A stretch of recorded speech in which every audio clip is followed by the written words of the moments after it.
Bueno, pues aquí volvemos a la carga, chavalada. Tema 4, segundo vídeo. Vamos a ver cómo se nos da. Habíamos dejado en el episodio anterior a Felipe V ganando la guerra de sucesión. Y bueno, vamos a ver ahora qué medidas tomaron cuando llegaron a nuestro país esta dinastía. Vamos a hablar en este vídeo de los dos primeros reyes de la casa de Borbón. Bueno, en realidad os estoy engañando. Son 3 reyes, pero ahora veréis por qué digo que solo vamos a hablar de los dos primeros. Recordad que los Borbones son una dinastía que viene de Francia. Y bueno, claro, Luis XIV, el Rey Sol. Ahí tenéis un dibujito muy simpático para recordarlo. Vamos a ampliarlo que lo veáis bien, ¿ok? Pues el Rey Sol era nieto de Felipe V, del nuevo rey de España. Y Felipe V pues va a importar de allí de Francia un nuevo sistema político, que no era exactamente el mismo que tenían los reinos hispánicos. En los reinos hispánicos, recordad, desde los reyes católicos había una monarquía autoritaria, en la que los reyes tenían mucho poder, pero no tanto como en Francia. Así que, pues, Felipe V se trajo una cosa tan barroca como es la monarquía absoluta. Vamos a ver cómo se implantó. ¿Qué barroco eres? No, el barroco eres tú. Barroco tú. Barroco tú. Barroco tú. Barroco tú. Barroco tú. Barroco tú. Barroco tú. Barroco tú. Barroco tú. Barroco tú. Barroco tú. Tú. Barroco tú. Barroco tú. Barroco tú. Barroco tú. Barroco tú. Bueno, pues... bromas aparte, tenemos aquí el reinado de Felipe V, que si veis, pues tiene una cosa extraña con la fecha, de 1701 a 1724 y de 1724 a 1746. ¿Por qué no he puesto de 1701 a 1746? Estaréis pensando. Pues muy sencillo. Resulta que Felipe V estaba un poco hasta las narices de gobernar y decidió en 1724 que iba a abdicar, que le iba a dejar el trono a uno de sus hijos, a su hijo Luis, ¿vale? Y así lo hizo, le dejó el trono a su hijo Luis, pero su hijo Luis, el pobre, se murió el mismo año, a los pocos meses de empezar a gobernar, se murió así, visto y no visto. Ahora lo ve, ahora no lo ve, ahora está vivo, ahora está muerto. Se muere Luis I y por eso decía antes que cuando digo que voy a hablar de los dos primeros reyes, en realidad son 3, porque vamos a hablar de Felipe V y de Fernando VI, y a Luis I lo vamos a ver de pasada. De hecho, el pobrecito mío en algunos libros de secundaria ni siquiera lo mencionan. Después de Felipe V te hablan directamente de Fernando VI. Así que vamos al lío con el reinado de Felipe V. Ojo, esto en vuestros apuntes viene de forma diferente, ¿vale? Vienen todos los reyes mezclados. Viene por un lado la política exterior, después las reformas internas y Carlos III sí viene aparte, pero viene un poco más mezclado. A mí me ha parecido que para que lo tengáis un poquito más claro es mejor explicaroslo aquí por reyes, ¿vale? Pues bien, Felipe V va ganando la guerra de sucesión y, amparándose en el derecho de guerra, ¿eso qué es? Que os habéis revelado, os estoy conquistando, y como os estoy conquistando voy a hacer con vosotros lo que a mí me dé la real gana. Eso es el derecho de guerra. Entonces, amparándose en que te estoy conquistando y no se te ocurra quejarte, que encima que te estoy conquistando, recordad que los territorios de la Corona de Aragón habían apoyado al archiduque Carlos, no a Felipe V, pues entonces cuando Felipe vaya conquistando los territorios de la Corona de Aragón, desde 1707 en adelante, pues va a ir publicando estos decretos de nueva planta, que lo que hacían era anular todos los fueros y privilegios de estos reinos e implantar en ellos unas instituciones más unificadas y basadas en las de la corona de Castilla. Ahora las vamos a ver, ¿vale? En 1707 se publica el primer decreto para Valencia y para Aragón. En 1715 no está en el esquema, ¿vale? Se me ha olvidado. Es el de Mallorca. Y en 1716 pues se publica el decreto que vale para Cataluña. Me gusta Cataluña, me gustan sus gentes, su carácter abierto, su laboriosidad. Son emprendedores, hacen cosas. Ya sabéis cómo son los catalanes con estas breves frases de nuestro expresidente Rajoy. Pues bueno, ahora vamos a ver lo que hicieron estos decretos, pero ojo, aquí hay una cosa que a mí me llama la atención. El País Vasco y Navarra también tenían ciertos privilegios, fueros, etcétera, etcétera. Y no los perdieron. ¿Sabéis por qué no los perdieron?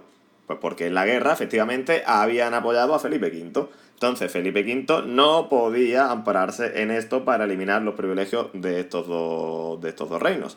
Bueno, de estos dos territorios, no eran reinos como tal. Pero entonces, por eso, el País Vasco y Navarra van a mantener sus privilegios, mientras que los territorios de la Corona de Aragón los van a perder. ¿Vale? ¿Y qué es lo que se hizo exactamente? Pues, como decía antes, se van a implantar las instituciones de la corona castellana en la corona de Aragón y se van a mezclar con algunos elementos traídos de Francia. En resumen, en primer lugar, los virreyes. El virrey es el gobernador, digamos, de cada reino, el representante del rey en cada uno de los reinos. Ojo, hay por ahí una creencia popular de que los virreyes solo existían en las Indias, que eran los gobernadores de las Indias. No, virreyes había en todos los reinos. Es la figura que representa al rey en cada uno de sus dominios. Pues bien, estos virreyes van a ser sustituidos por los capitanes generales, que van a realizar labores tanto de gobierno como militares al mismo tiempo. ¿Vale? Además, todo el territorio se va a dividir en intendencias. ¿Eso qué es? Pues es una figura de origen francés, ¿vale? Una especie de provincias y pues el territorio español se divide en 34 intendencias y al frente de cada una de ellas está un intendente, y este intendente pues se encarga sobre todo de la gestión económica de la provincia, que también se va a cambiar. Los impuestos medievales y modernos son muy complicados, hay una gran cantidad de impuestos y cobrarlos, eso era un follón que no sabe tú dónde se metía la gente. Entonces ahora se van a centralizar, se van a sustituir todos esos impuestos generalmente por un único impuesto, por una contribución única que se llamó, por ejemplo, en el reino de Aragón. En otros reinos no se llamó así, se llamaba el equivalente en Valencia, la talla en Mallorca, o etcétera, ¿vale? Pero que sepáis que es un único impuesto en función, en principio, de la renta, de lo que cobra, de las propiedades que tiene cada una de las personas. Poco, pues, un precedente del IRPF actual, ¿no? Depende de lo que tú cobras, depende de tus propiedades, pues pagas más o pagas menos.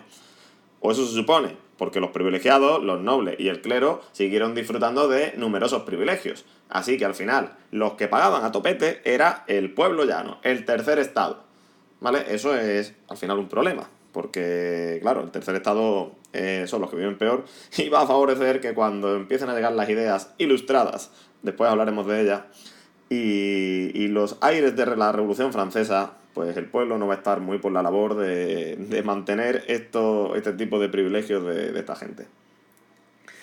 A nivel de gobierno, se van a suprimir las cortes de todos los reinos, con la excepción de Castilla. En Castilla no, se van a permanecer solo las cortes de Castilla. Con eso centralizamos. Recordad que en la Edad Media hemos dicho que cuando el rey quería algo tenía que ir a las cortes de Aragón, a las cortes de Valencia, a las de Mallorca, a las de Castilla, para recaudar 4 duros si es que era necesario. Entonces ese follón se elimina ahora y se dejan solo las cortes de Castilla. Y además es que las cortes van a perder gran cantidad de poder. Cortes van a ser un elemento, un organismo meramente simbólico, ¿vale? El poder realmente va a descansar en las llamadas secretarías de despacho, que porque lo entendáis fácilmente son una especie de ministerios, ¿vale? Hay una serie de secretarías y cada secretario se encarga de una labor concreta, como en los ministerios. Todos juntos pues van a formar el gabinete de gobierno, que podríamos también entender como un precedente pues del actual Consejo de Ministros, donde cuando se reúnen todos los ministros para gobernar, ¿vale? A nivel local se va a mantener y se va a imponer en Aragón la figura de los corregidores. ¿Os acordáis de los corregidores? Que era una figura directamente nombrado por el monarca que se encargaba del gobierno en las ciudades. Pues se va a mantener y se va a extender, ¿de acuerdo? Por otro lado, en este centralismo político, en este intento de implantación de una monarquía absoluta, también va a ser muy importante controlar a los cargos eclesiásticos. Ya se controlaba a través del derecho de presentación o el patronato implantados con los reyes católicos, pero ahora cada vez se quiere controlar más y más a la iglesia, cobrar los impuestos de los que disfrutaba la iglesia, que pasasen por manos del Estado, o incluso en tiempos de Carlos III, ya lo estudiaremos, pero lo adelanto, van a llegar a expulsar a los jesuitas. Los jesuitas son una compañía, ¿vale?, que jura lealtad directamente al Papa. Entonces, si tú juras lealtad directamente al Papa, no puedes jurar lealtad al mismo tiempo al rey del país. Tienes ahí una doble lealtad, que ¿a quién eres más leal, al rey o al Papa? Pues como Carlos III no lo tiene muy claro y los jesuitas eran más leales al Papa realmente, coge y los larga de todo el país y, ojo, del país y de todos los territorios, de América también, ¿vale? Una peli por ahí muy simpática, que me gusta mucho, tiene una música bastante chula, que se llama La Misión, con Jeremy Irons y Robert De Niro. Seguramente no sepáis ya quiénes son porque son muy jóvenes, pero bueno, espero que algún pobre alma me siga. Pues esto es más o menos el resumen del gobierno de Felipe V, pues a nivel de política interior. Esto es lo que hicieron los decretos de Nueva Planta, recordad. Fue posible solo gracias al derecho de guerra, a que como habían conquistado los reinos orientales no pueden resistirse a ninguna oposición. En cuanto a política exterior, pues tenemos el principal elemento de esta época van a ser los llamados pactos de familia. ¿Qué son los pactos de familia?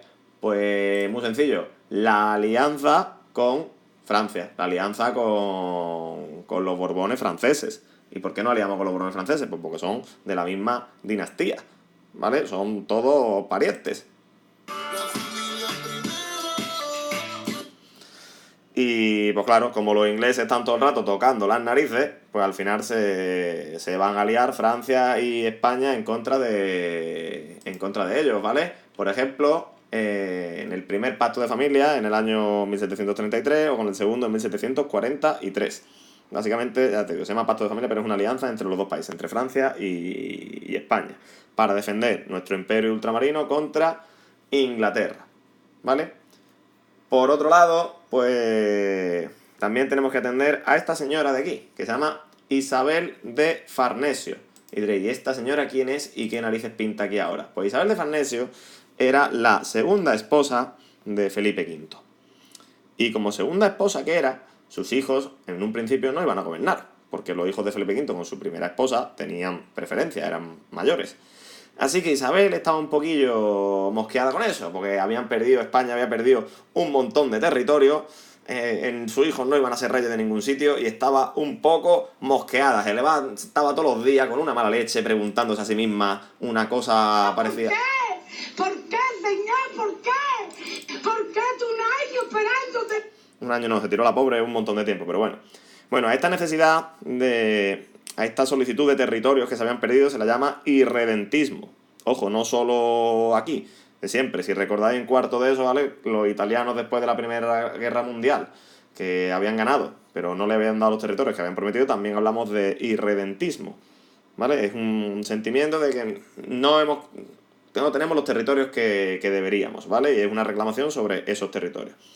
¿Por qué? Pues porque Isabel quería colocar a su hijo como reyes de estos territorios. Así que España se va a ver envuelta en la guerra de sucesión de Polonia entre 1733 y 1738 o en la guerra de sucesión de Austria, 1740-1748. No son fechas importantes, ¿vale? Podéis obviar estas cosas que dudo mucho que lo vayan a preguntar. Las pongo ahí simplemente para que os situéis más sencillamente, ¿vale? Y bueno, después de estas dos guerras, la Farnesio, que es como se la conoce, va a lograr que su hijo Carlos se convierta en rey de Nápoles y Sicilia. Tenemos también otro hijo por ahí que consiguió colocar en un trono, pero vamos a obviarlo, ¿vale? Vamos a quedarnos solo con el príncipe Carlos, que se convierte en rey de Nápoles y Sicilia. Es importante porque este señor de aquí va a ser el futuro Carlos III de España, ¿vale? Bien, pues hemos visto ya más o menos entero a Felipe V. Sencillito, ¿verdad? Pues nos vamos, aquí tenéis a su pobre hijo Luis I, ¿vale? Con su gran actuación en el lecho de muerte.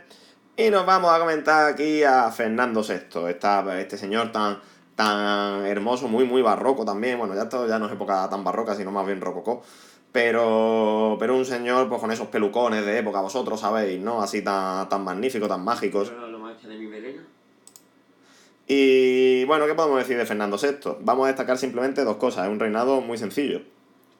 En el interior, en el exterior, se va a caracterizar por la neutralidad. Fernando VI y sus ministros se van a hartar un poco de esa política de alianza con Francia y va a abandonar el segundo pacto de familia. E incluso a cambio de eso va a conseguir que Inglaterra renuncie al asiento de negros y el navío de permiso. Recordad del vídeo anterior, unos privilegios que había conseguido con el Tratado de Utrecht. Pues Inglaterra renuncia a eso a cambio de que España salga de la alianza con Francia que había firmado Felipe V. En estos tiempos pues se van a dedicar sobre todo a fortalecer la marina, porque España sigue siendo un imperio ultramarino y lo que necesita es una marina fuerte para defenderlo. Esta tranquilidad exterior va a permitir también acometer reformas en el interior del país. Como veis, siempre está todo relacionado. Y el principal protagonista de esta reforma va a ser el marqués de la Ensenada, que va a intentar reformar la hacienda del Reino de Castilla. Ojo, todas estas reformas fiscales que hemos visto antes en el reinado de Felipe V se aplican con los decretos de nueva planta en los antiguos territorios de la Corona de Aragón, ¿vale? Pero no en la Corona de Castilla. La Corona de Castilla sigue manteniendo sus impuestos, etcétera, etcétera. Pues el marqués de la Ensenada va a hacer un censo, conocido como el catastro de Ensenada, que es, pues, cuánta gente vive, qué propiedades tiene, de cara a intentar cobrar los impuestos de forma única, poner un impuesto único como se había puesto en Aragón. Fue un fracaso absoluto, por la resistencia de los sectores privilegiados. Fijaros, en los reinos orientales sí se consigue, hemos dicho, gracias al derecho de guerra, pero en los reinos occidentales, la Corona de Castilla, no, fracasamos. ¿Vale? ¿Por qué destaco esto? Pues porque tradicionalmente la historia siempre ha presentado a los primeros Borbones como los reyes que supieron sacar a España de la crisis, como los reyes que consiguieron reformar España, pero lo cierto es que eso lo hicieron gracias a que habían ganado una guerra. Si no hubiese sido por eso, como vemos aquí, pues lo tuvieron difícil y también fracasaron. A mí me hace mucha gracia la comparativa con el conde duque de Olivares, ¿lo recordáis? El gran memorial de Olivares, ese intento de medio unificar también todos los reinos y que fue un auténtico desastre. Claro, porque el conde duque de Olivares no contaba con esto. Felipe V, sí. De hecho, muchas de las medidas que aplican los Borbones, estas de la unificación del ejército, de la economía, etcétera, eran medidas que ya planteaba en su momento Olivares. Sin embargo, pues en esa época no pudo ser. Y en esta, gracias a las consecuencias de la Guerra de Sucesión, sí.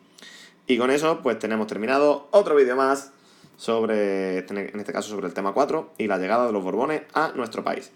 En el próximo vamos a hablar de los dos siguientes reyes, Carlos III y Carlos IV. De Carlos IV muy poquito, ¿vale? Porque es el final del tema y enlaza ya con el siguiente. Así que venga, otro vídeo cortito a la saca. Estoy que lo meto últimamente, ¿eh? ¡Hala! ¡Hasta luego!